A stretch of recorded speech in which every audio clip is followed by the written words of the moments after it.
This sermon starts with a caveat. This is a sermon about change. And it's also about people who changed and started from a terrible place, and that is as white supremacists. So some of the things I'll talk about might be disturbing to some folks here. And if someone feels like it's too much to hear, I invite you to take care of yourself. If you need to walk out, I understand. Wouldn't be the first time. So I'm here today to talk about the possibility that we can change for the better, and by we, I mean everyone. Our Universalist ancestors believed that everyone would receive salvation simply because God was too generous and too loving to damn people to eternal punishment. And our ancestors believed that this universal salvation created an obligation in us to live up to the salvation that we were all going to get. Standing in this pulpit in 2019, I interpret that universalist belief to mean that everyone, and I mean everyone, I'm getting a little feedback. Elia, thank you, thanks a lot. All of us can be redeemed. All of us.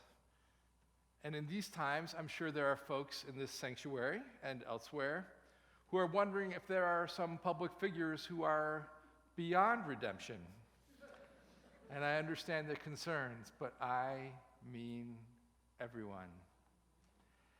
And beyond the public realm, I'd also venture a guess that there are people in this sanctuary who might think that they themselves are beyond redemption. I too have moments when I look back on my life and I wonder if I can ever be fully redeemed. In some ways, it might be harder to extend that redemptive grace to ourselves. But what an act of generosity, right? Yet even as I believe in the possibility of redemption, I need to be honest about the nature of humans.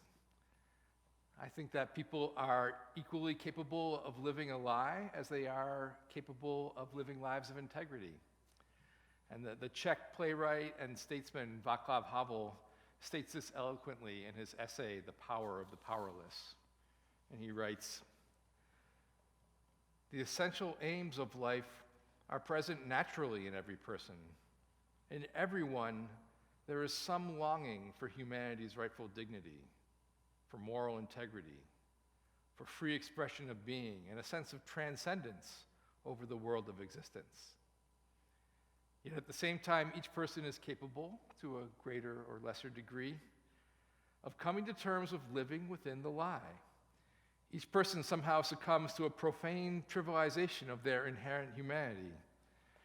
In everyone, there is some willingness to merge with the anonymous crowd and to flow comfortably with that crowd down the river of pseudo-life."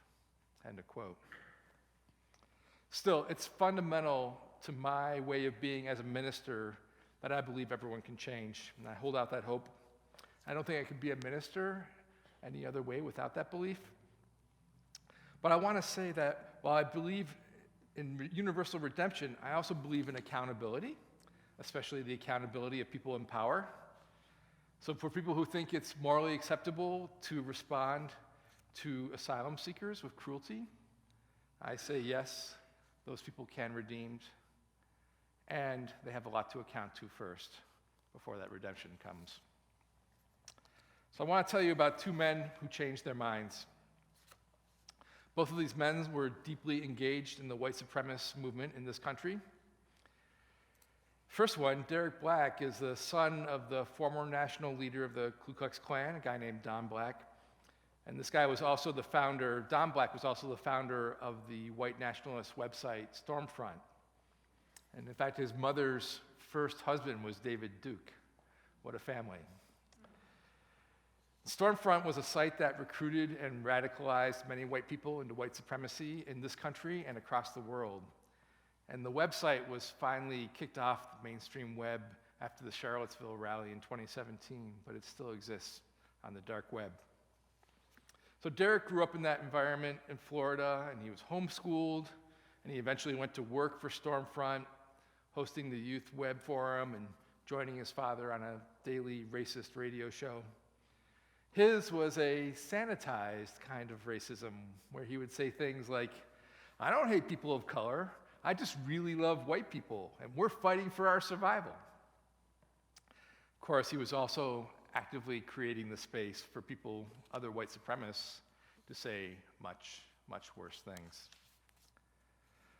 So when he left high school, or his homeschool equivalent of high school, Derek ended up going to college at a place called New College of Florida. And he chose it because it was both cheap and highly rated. However, he had no idea that it was also a profoundly diverse liberal arts college. And it was there that he met and made friends with people not like himself. One of his first friends he made was an immigrant from Peru. Another friend he made was an Orthodox Jew, and he even ended up going to Shabbat dinners on Friday nights. And he dated a secular Jewish woman for a while. This is like his secret life, all the while he was still moderating the largest white nationalist website in the world and calling into the radio show five mornings a week. Well, eventually his identity was discovered on campus, and an interesting thing happened. So at the time, the student body had an online forum that they all used, sort of like their in-house Facebook. And once the shock hit, this online forum became a public record of how folks were reacting to the fact that there was an active white supremacist in their midst, on their campus, in their classroom. And the students there responded in a variety of ways. Some folks did not feel safe. Some folks felt that he should, at minimum, be shunned and even outright driven from their campus. Some folks wondered if it was morally okay to associate with a person like Derek at all. And others felt like it was only engagement that was going to change him. If they pushed him away, they'd just be justifying all the things that liberals are accused of. Well, his Jewish girlfriend dropped him like a bad habit. But his Orthodox Jewish friend was in the camp with the folks who thought that engagement was the path. And this faithful person continued to share his Shabbat table with Derek Black. And eventually, Derek began to see another woman, also a student at the school. And this woman began a long campaign to help Derek see the vile stupidity of his ideas. She saw that he was capable of redemption. She believed it. And she diligently stuck by him while he slowly crawled towards the light. She even went with him to a conference of white supremacists that was held in Tennessee. And over, she debated him, refuting his talking points one by one. I mean, they must have had a powerful mutual attraction to sit together in conflict for so long. Something was there. And ultimately, she succeeded. Derek finally disavowed his white supremacist beliefs, and he told his father. His family disowned him. But Derek didn't go public with this change of heart, and he was, by this point, a national figure in the movement, even international. He didn't go public then. He didn't go public until Donald Trump began to run for the presidency. And Derek heard the same arguments that he used to make on his racist radio show, that same kind of lightly sanitized racism, now coming out of the mouth of the candidate. And after Trump won, Derek couldn't sit quiet anymore. He wrote an editorial that was published in the New York Times entitled, "Why I Left White Nationalism." So I think Derek Black has a long way to go to make amends for his decades of spreading hate. It's a sermon for another day. But he did change, and we can celebrate and learn from that. Our next subject didn't grow up in a white supremacist family, but he too found his way to violent white supremacy. Chris Picciolini grew up in Blue Island, which is a working-class suburb of Chicago. His parents were the children of immigrants from Sicily, and they ran a beauty salon, aspiring to set their children up for a better life. They weren't around much, and he grew up dividing his time between going to a school in another more wealthy school district and the home of his grandparents back in Blue Island. And he felt like an outsider in both places and became, over time, an awkward loner. He was just the kind of drifting, rootless boy who was ripe for recruitment by a local white nationalist. His parents thought that economic stability and improvement were what mattered most, and overwhelmed by their work, by their business, they neglected Chris's emotional life, and that made him vulnerable to anyone who took what seemed like a benign interest in him. So as a young teenager, he fell in with this charismatic adult who seemed to take him seriously. And unfortunately, this charismatic adult was a violent white supremacist who filled Chris with hateful doctrine. And Chris jumped into his identity with both feet. He needed an identity. There was a whole culture to embrace. There were clothes, the combat jacket, and the bomber jackets, and the combat boots, and the music, the heavy metal, and the literature, all kinds of odious lies. But he consumed it. And during high school, so he was 13 at the time when he first met this guy. And during high school, he began recruiting other members. And with his crew, he began to use his new ideology to terrorize people of color, but also to simply justify any violent act that he felt like doing. At one point, he held a kid up at gunpoint for his jacket. And when he tried the jacket on, he found one of his own recruitment flyers in the pocket. He had robbed one of his own. That didn't stop him from continuing to do that kind of thing. He formed a rock band, and like a punk band, and wrote racist lyrics. He started a company that sold white supremacist music by mail order, and he used that to develop a national network of like-minded racists. And along the way, he also fell in love, and that began the fragmenting of his life. She wasn't part of the movement, and he began to have to lie to her about what he was doing and why. Are you seeing a pattern yet? Eventually, she got pregnant, and they got married. So at 19 years old, he was simultaneously a leader in the national white supremacist movement, and a father and a husband. It's a lot. As he continued to lie to his wife, he also began to witness the ways that the people he was with were less than admirable. He saw how they abused their girlfriends and spouses. He saw how a prominent leader groomed young men for service in the movement, but also groomed them for sexual predation. And another thing happened. He opened a record store in Blue Island to sell his white supremacist music, but in order to make the business work financially, he had to sell other kinds of music. And this meant that he ended up meeting customers from all walks of life, getting out of his isolation, and the cognitive dissonance began and his doubts grew. And when he and his wife had a second son, he began to think to himself about a world without prejudice. But he still kept a foot in white supremacy. He still had that identity. And disgusted, his wife left him. He lost his business. He moved into his parents' basement, and he fell into a deep depression, completely withdrawing from the movement and from life in general. Well, after 5 years, he recovered from his depression sufficiently to begin working again. He understood what he had done, and he felt deep shame about it. And in 2009, he started an organization called Life After Hate, which helps former extremists work to counter racism.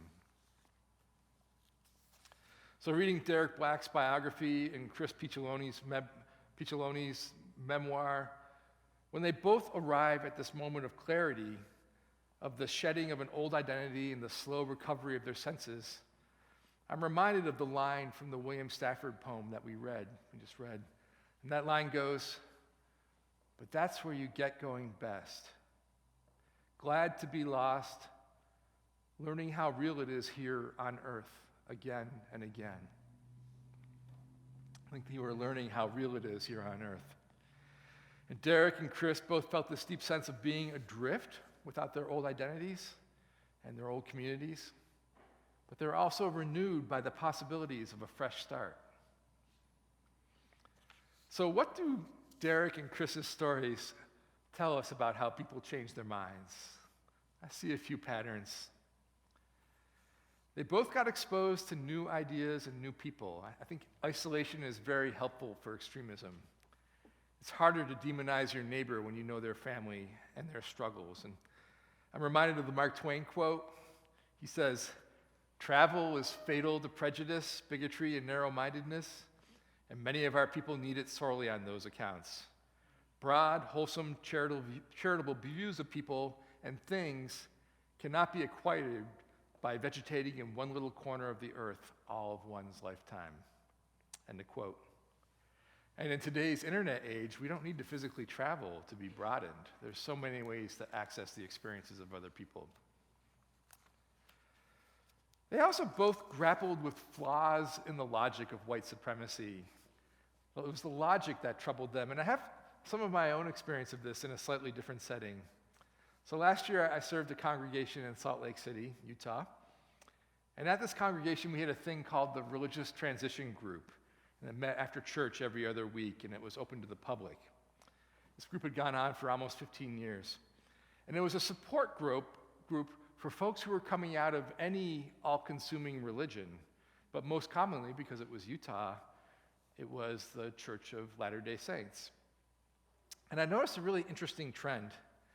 When folks talked about why they had to leave the Mormons, often at great personal cost and great pain, I always sort of, I guess being I always assumed that it would be because of the sexism and the homophobia. But the majority of the time, they said they had to leave the LDS church because it just didn't make any sense. And I was a little stunned by that, but I think it speaks to our deep human need for things to be logical, to make sense. I think it's a powerful urge in us. Go figure. So continuing with the things that lead to awakening, Chris and Derek were also held accountable by a loved one. And I think it's important to be real here. Women are the great educators of men. It's often an unsung role, but every woke man, I'm going to say this, owes a great debt to the women who patiently tolerated their nonsense and guided them into a better place. So thank you to all the women in my past who patiently tolerated my nonsense. And finally, Derek and Chris were made uncomfortable by what they saw. They felt discomfort. The pain that they were causing people, the lies that they were forced to mouth, the relationships that they lost, that all made them suffer, and that suffering gave them the will to change. So, after all that, I still can't say that there's a surefire way to change people's minds. What works in one situation might not work in another. And I want to finish by sharing a story that my buddy Mike told me recently. Mike used to be the editor of a rural newspaper in Kentucky. In 2010, when Don't Ask, Don't Tell was up for renewal, he wrote an editorial in that paper about it. So for folks who don't know, Don't Ask, Don't Tell was a policy created during the Clinton administration that stated that people serving in the military would not be asked about their sexual orientation, but they also could not talk about it. So I guess in 1992, it might have been like a tiny step forward, I don't know. But by 2010, that policy was just plain old discrimination. So Mike, drawing on he and his wife's combined 40 years in the Marine Corps, Mike wrote an editorial about that policy under review. And the title of the editorial was, Don't Ask, Don't Tell, Don't Care. And in the editorial, in that rural newspaper in Kentucky, he said that people who are actually serving in the military, they don't care if the people that they serve with are queer. They only care if that person is competent at their job and can be relied upon in a crisis situation. And he went on to say that the only people who cared about it were politicians and preachers. Not every preacher, obviously, but some very vocal ones. And I just want to add here, as someone who's been to war, that when the situation gets dire, the person I want next to me is someone who endured being queer in middle school, because I know that they, of all people, will be tough when toughness is required. Anyway, Mike had a practice of running his editorials by the two ladies who made up the rest of the staff at his little newspaper. And when he gave it to them to read, all he heard from the other room was a lot of molar sucking. And finally, they brought it back, and their only comment was, well, there aren't any spelling errors. So Mike, who is indomitable, he ran the editorial regardless. And the next day, he got a voicemail from a reader who described herself as a nice church lady from Cranberry, Kentucky. And Mike braced himself, expecting that this was going to be a very long day. And she went on to say that she read his editorial and had prayed on it and had decided that she agreed with it. She had changed her mind. And she even brought it to her church Bible study so they could talk about it. That ended up being a really good day for Mike. So Mike told me that there were 3 lessons in that for him. He realized that if he wanted to change people's minds, he needed to do 3 things. He needed to be sure, he needed to be right, and he needed to be patient. And he added an extra clarification. He needed to be right, but not righteous. Right, but not righteous. And I'll be honest, that's a lesson I need to hear once in a while. And the patience is critical. When Mike was telling me this story, he added another story to the one that he told, which, if you knew Mike, would be no surprise. The guy is a storyteller. And he shared the story of Joel Salatin, who was a pioneer of sustainable agriculture. So years ago, Joel jumped into organic farming with both feet. But in the beginning, he really struggled. He couldn't get folks to appreciate the value of the meat and the produce that he was raising sustainably. And he was losing money. He was slowly going broke. And in frustration, he went to talk to his grandfather, who was an old farmer. And his grandfather listened and he said, "Joel, country folks can tolerate you as a neighbor if you're Buddhist. And Joel, country folks can tolerate you as a neighbor if you're a nudist. But country folks can't tolerate you as a neighbor if you're a Buddhist nudist." And in that lesson, Joel realized that he was trying to get folks to embrace too much too fast. There was the patience. He was trying to be a Buddhist nudist. So he changed his approach, and then he went on to become a national leader in sustainable agriculture. Patience is part of the process of helping folks change their minds. So as we consider how to change minds, let's remember that the mind that needs changing might be our own.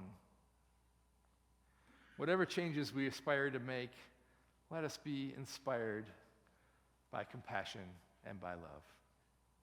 Amen, and blessed be.